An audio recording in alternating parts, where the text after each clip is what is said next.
Welcome to the NBA Coast to Coast podcast brought to you by thelines.com. Coming to you from the West Coast, Josh Lander, joined by Nate Weitzer. He's on the East Coast. And we've got more first actual playoff basketball here on Saturday in the NBA with 4 games that we're looking at to kick off this official postseason after these play-in games finish up here on Friday night, as we're getting ahead of some of this stuff with you guys. Want to make sure to subscribe to that page and continue to follow along. We've also got playoff props up for Saturday. Going to be bringing you a video for Sunday as well. So we are trucking through these NBA playoffs, and we have thelines.com. Want to push you over there to make sure you are checking out everything we're putting up on the site, including that prop finder tool that helps you get the best odds available to you for all these bets that you want to make this NBA postseason. Nate, let's go ahead and get right into it, man, and talk about this Cavs and Magic game. Early start here on Saturday.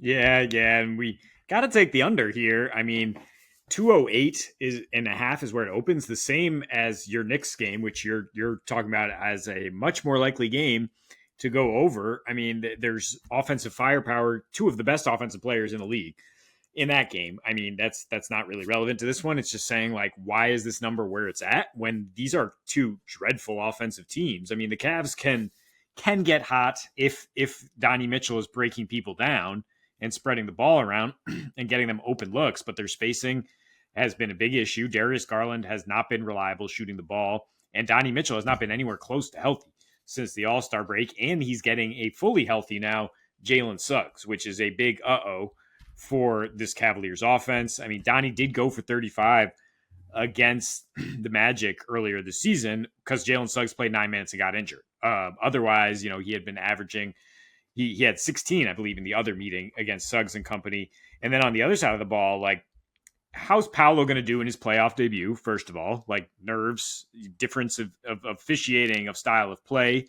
And is Evan Mobley going to step up, be more aggressive with him? He did allow him to spike for 42 points in one of these regular season meetings here. But, as it's kind of gotten down to nut crunching time and Paolo's faced teams with like a lot at stake, like you remember that Knicks game about a month ago, 23 points on 9 for 20, this Bucks game where the Bucks actually wanted to win, only held to 20 points, outscored by Cole Anthony off the bench.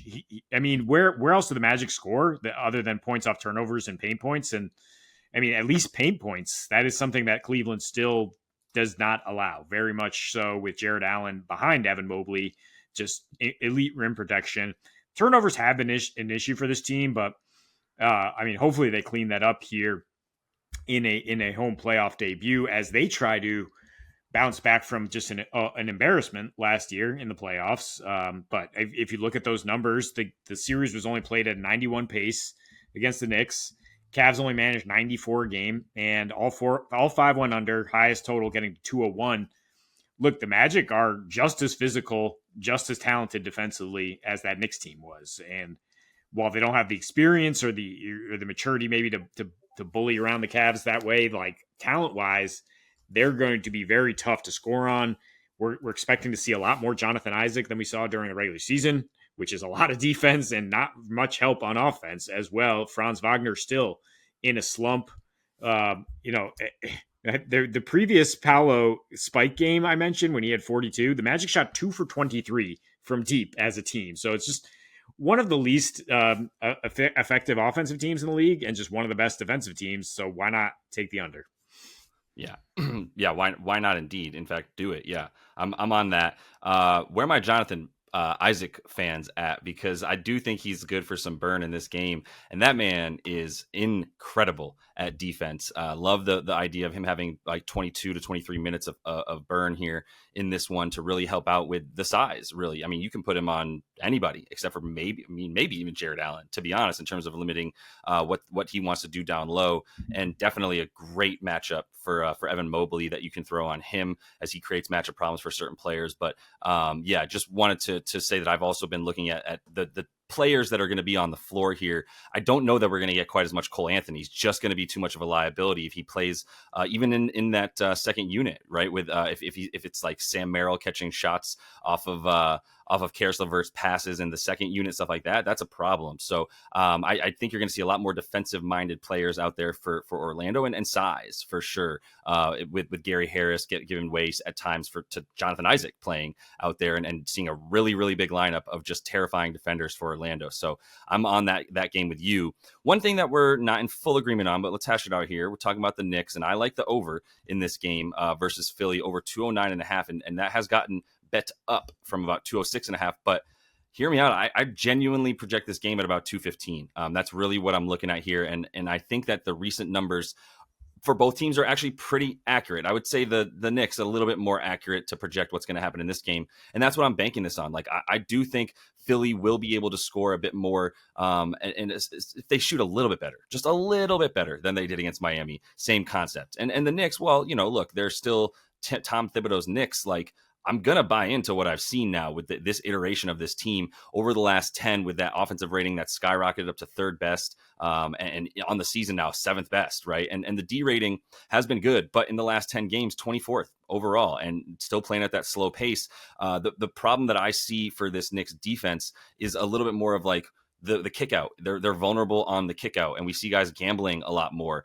So threes are a little bit more easy to come by for opponents and stuff like that. And you really have to look at the efficiencies. You can't just look at straight numbers for them, because they play at the slowest pace, and they have for the whole season. So it's not like the pace is necessarily going to be there for you, but the transition, I think, will also be there for you. And Philly is a team that does rely on getting turnovers and turning that into fast break points. And I think that, like I said, will also be available because of the fact that the Knicks will also gamble to a degree with, once they have Jalen Brunson in that sort of pick and roll area. Now it's like him making those passes out. And Philly has been very good at defending that perimeter, limiting spot ups to certain people, but like getting those steals in the lane. And that's what I look for both teams, is like getting it and going and keeping that pace up, and not really wanting to deal with the half court defense quite as much of both of these teams. And like I was saying, that Philly defense so much better with Joel in there, but the rebounding not quite as much. And this has become a popular take as well, which is that Philly's defensive rebounding struggled when Embiid was still out there for that first part of the season, 25th in defensive rebound percentage on the day that he got hurt. So it's not like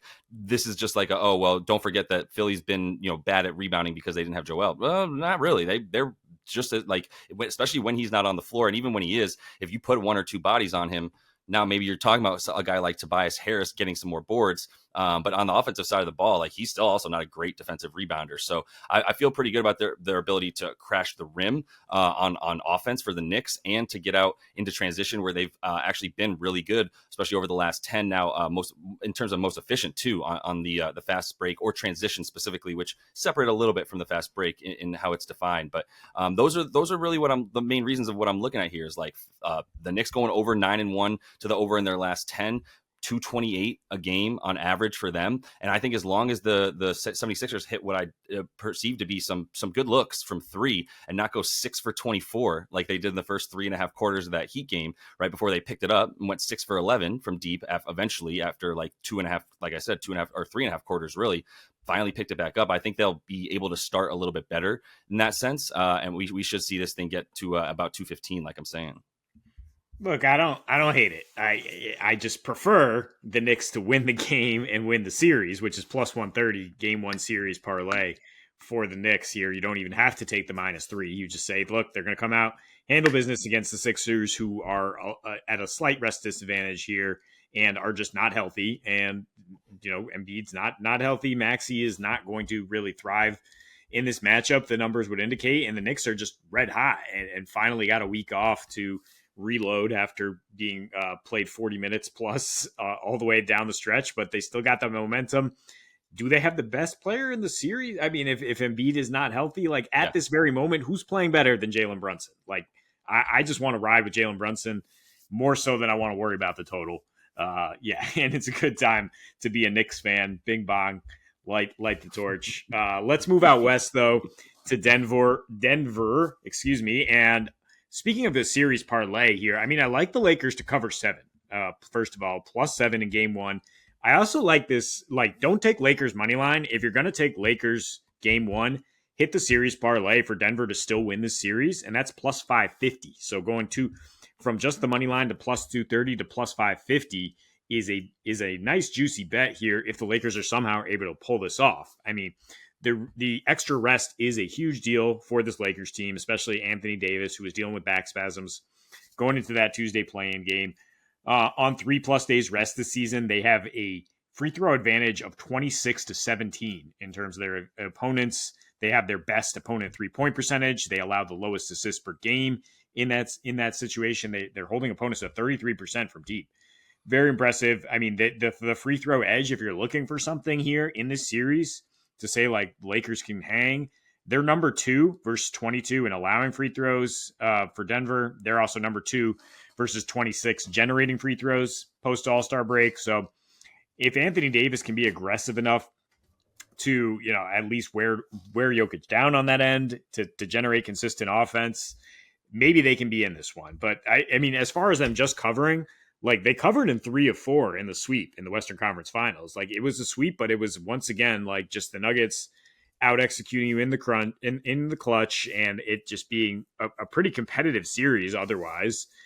And I think maybe people are reading into this 0-3 in the regular season a little too much. I mean, the latest meeting, that was the 3rd and 4 nights for the Lakers after an overtime win where, granted, they had to beat the Wizards, but they beat the Clippers and Wizards on back-to-back and then go to Denver after 1 day rest. So completely different rest situation. The other games are like ancient history in terms of what the Lakers rotation and playing style even looked like. So I think, when you look at last season, this older team was 14-6 ATS on 2 days rest. This season, 14-11 as road dogs, but lately 6-3 against the spread their last 9 on the road, 8-1 straight up. I think LeBron to come out hot. I mean, that's one of the best player props I think we have here is him to just get 25 plus points. You can parlay that with them to cover. LeBron to just lead the way and just say like, look, this is as a veteran, like I know this is our best chance to get in the series is to steal game 1. Like how often has LeBron been in this situation and knows what it takes to come out? And when it seems like the other team has more, like just say like, no, we just got to get one, and then we can start to believe. Yep. I love it. We talked about it a little bit. I was really tempted to take Lakers money line as well and just say like, yeah, nah, this man's going to finish the job in this one. But I do think at the end of the day, you won't have anything to contend with Joker. And if he puts AD in foul trouble at any point, then that's going to be that. But this does entirely feel like a LeBron being like, come on, guys, come with me. We're going to play this thing as fast as possible. We're not going to let Denver set up on defense at all. And we're going to get it going until our legs give way in that altitude. So I think that's the only thing that keeps me from taking the money line. But I think LeBron is like on an absolute mission, entirely buy into to what you're talking about, as he will hopefully lead the Lakers there to covering there and keeping that game close, especially so it'll be fun. And maybe like a little like first quarter love on the Lakers as well is worth a quick look for them to cover any kind of small spread or potentially a little money line in the first quarter type of thing. I think they will come out very hot, like you said. So I'm going to close it out with that Phoenix Minnesota game. And like, look, don't judge me when I say this. Phoenix could sweep this series. It would not surprise me. And I understand, like, it's not just a straight newbie look of like, yo, they won 3 times in a row against this team. It's like there's definitive reasons for why they did. Jump shooting teams, period, end of story. And you're not going to find a better one. And a huge part of this is going to be KD's length being a problem. You have to, like, if he's going to hit his mid-range shots, and he's taking a lot of them against his team, only failing to go over his points prop once in the 3 games that they played.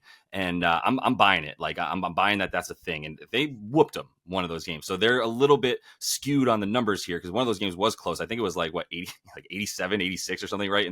Earlier in the season in like November. Do with that what you will. No Brad Beal, whatever. But like the 119 per game at 126 offensive rating for the Suns. I mean, look, they're shooting really well. So like if you believe in some regression coming, okay, I can understand that like 53.5% from the field, 48% from 3 ain't going to necessarily be the norm. But first of all, that's over 3 games. Second of all, Grayson Allen has turned into, right, the second coming of Ray Allen, essentially. There's something there, Grayson Allen, yeah, and like so, there's Grayson Ray Allen. Let's call him that for now, because those corner threes are there for him, and that could be a location that you're going to see him in a lot in this game. And if he gets like 4 to 5 corner three attempts. You expect two or three of those to go in. That's a big part of why you've seen such a good 3-point shot, 3-point percentage for this team. And the other thing that's crazy here is the free throws. I really thought that this Minnesota team would be better at limiting free throws, but they're in the bottom 10 in the league in terms of the opponent free throw attempt rate. And this Suns team, as much as they are really good jump shooters, they also have two dudes and even Brad Beal, very, very good athlete, almost prefer him going to the rim, that can get to the rim. And KD looks healthier than he's been. He said earlier in an interview that I thought was really telling. He's like, look, I'm out there with the understanding that I have to make sure I don't get hurt. And there's people who will dive at your legs, or, I got huge feet and I'll step on some toes, and I got to make sure I'm aware of where I'm at on the court. And I think that's a huge reason why you've seen him play so many games and be so durable. And now you're getting him on a good amount of rest, right? After a game that I would say he tried a little bit in that Suns game until it just blew wide open and he didn't really have to do much for 3 quarters because it was pretty much over, right? It was a 20-point lead pretty quickly in the first half. So I think the 24 free throw attempts a game that they've taken in the 3 this year, that's what I also love to see, is that I don't have to depend on them shooting 50% from the field or 53% and 46 or 7% from 3. I mean, if they're just normal numbers at 39 to 40% from 3 for this really good team in terms of the way that they also assist on a lot of these jump shots, you think that it's all ISO ball for them. And there's a good amount of ISO ball, but there is a lot of good ball movement once they create that imbalance on the defense. A lot of their threes are assisted as well for that exact reason. Not quite as many pull-ups, that they're moving the ball really well around the top of the key and down into the corners. And I think they'll continue to be able to do that and cover in this game, win this game, and might as well take that money line and like you said, like you like to do, maybe add the Suns win the series in there as well. Yeah, that's plus 170 just to round out the game 1 series parlay talk. Yeah. It's plus 120 for the Suns to win in 6 or less. I mean, this is a real hot topic for people to debate because, Minnesota, everything that came with them in the playoffs the last couple of years. I mean, feisty against Memphis, feisty against Denver. But, the cat factor, just collapsing down the stretch, just being an awful fourth quarter team, struggling to score at times. The Suns, I had some stuff for this as well because the Suns might struggle, might be able to defend these Wolves no matter what. They went small. They didn't even play Nurk in this last meeting, right? They played Royce and KD at the 4-5, and they let Gobert eat, but he was still a minus 17. They were still cooking them on the other end. And they were just look, we can do whatever we want. Bradley Beal's trash talking while he shot 6 for 6 from deep and had 36 points. And remember Phoenix struggling in the fourth quarter? Well, at the very 11th hour here, it looks like they figured that out. Last 33 points per game on 60% field goal shooting. So they have the closers to win these playoff games. And I think they one way or another, they're going to advance in the series. I mean, a sweep, maybe a gentleman's sweep, but I mean, we'll see. I mean, Minnesota, they gotta respond to this. They can't just get clowned on with home court advantage. I think they will be in the series at some point, but definitely like Phoenix in general. Yeah, I mean, if they have their stuff together enough that in the first 3 quarters, Minnesota is grinding this thing down the way that they want to, okay. But even in that situation, I think Cat's going to be a problem. His defense is going to be a problem. He's going to have a mismatch. You can't put him on KD, and he's often been guarding Grayson Allen when they play this season, and that is a huge problem. And I really like Grayson Allen in player props as well. So that is all the time we have for you in this one, though. Continue to follow along, subscribe to that page if you would. Until we see you next, happy betting.